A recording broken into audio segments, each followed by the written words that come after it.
నగర్ జిల్లా రామాడుగు మండలం వెలిచాల గ్రామంలో రాజకీయాలు కాకమీదున్నాయి. సర్పంచ్ రేసులో వీర్ల నరసింహరావు ముందంజలో ఉన్నట్లు తెలుస్తోంది.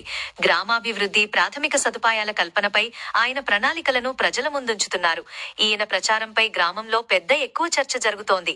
పూర్తి వివరాలు మా ప్రతినిధి పంపించిన సమాచారం ప్రకారం వెలిచాల గ్రామంలో సర్పంచ్ ఎన్నికల సందడి గత కొద్ది రోజులుగా నెలకొంది. ముఖ్యంగా వీర్ల నరసింహరావు ప్రచారం పైన అందరి దృష్టి పడింది. ఆయన గ్రామంలోని అన్ని వర్గాల ప్రజలను కలిసి వారి సమస్యలను అడిగి తెలుసుకుంటున్నారు. అలాగే గ్రామంలో తాను చేపట్టబోయే అభివృద్ధి పనుల గురించి కూడా వివరిస్తున్నారు. మౌలిక సదుపాయాల కల్పన, తాగునీటి సమస్య పరిష్కారం, పారిశుద్ధ్య పనులు వంటి అంశాలపై ఆయన ప్రధానంగా దృష్టి పెట్టారు. నరసింహరావు ప్రచారానికి ప్రజల నుండి మంచి స్పందన లభిస్తున్నట్లు సమాచారం. అయితే ఎన్నికల బరిలో ఉన్న ఇతర అభ్యర్థులు కూడా దూకుడుగా ప్రచారం చేస్తున్నారు. దీంతో వెలిచాల గ్రామంలో ఎన్నికలు రసవత్తరంగా మారే అవకాశం ఉంది.